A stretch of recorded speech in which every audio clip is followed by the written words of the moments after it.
தமிழக முதலமைச்சர் அவர்களின் சிறப்பு திட்டமான மக்களை தேடி வருவாய்த்துறையின் அம்மா திட்டம் தாந்தோன்றி ஒன்றியம் ஆண்டாங்கோவில் கீழ்ப்பாக்கம் புதூர் விநாயகர் கோவில் அருகில் நடைபெற்றது.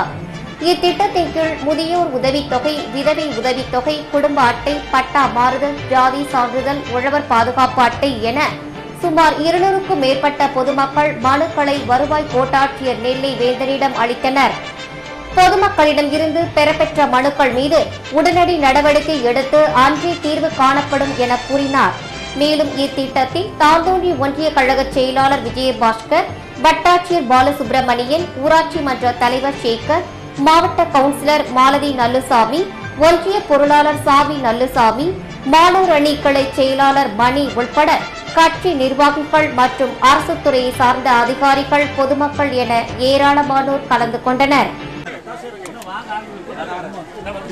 வருமான சான்று சம்பந்தப்பட்ட அனைத்து கோரிக்கைகளையும் நம்முடைய இடத்திற்கே வந்து ஒவ்வொரு ஊராட்சியாக நேரிலே வந்து அந்த மனுக்களை பெற்று அந்த மனுக்களின் மீது உரிய நடவடிக்கைகள் உடனடியாக எடுக்கப்படும். அதற்காக ஆண்டாங்கோவில் கிழக்கு ஊராட்சியிலே இன்று இந்த முகாம் நடைபெற்றுக் கொண்டிருக்கிறது.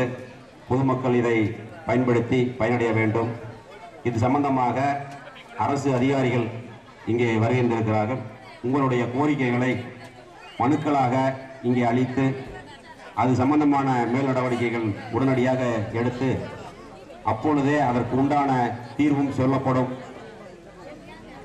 அடுத்ததாக அதற்கு உண்டான அப்பொழுதே தீர்வு சொல்ல முடியாது. அதற்கு 30 நாட்கள் இப்போதைக்கு கிடைக்காது.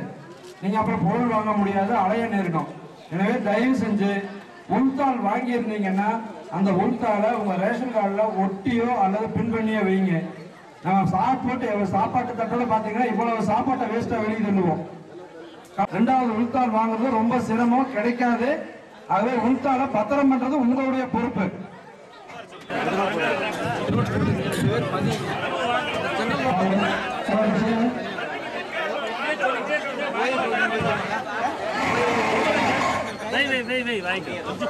எங்களோட அடிப்படை தேவையில்லை.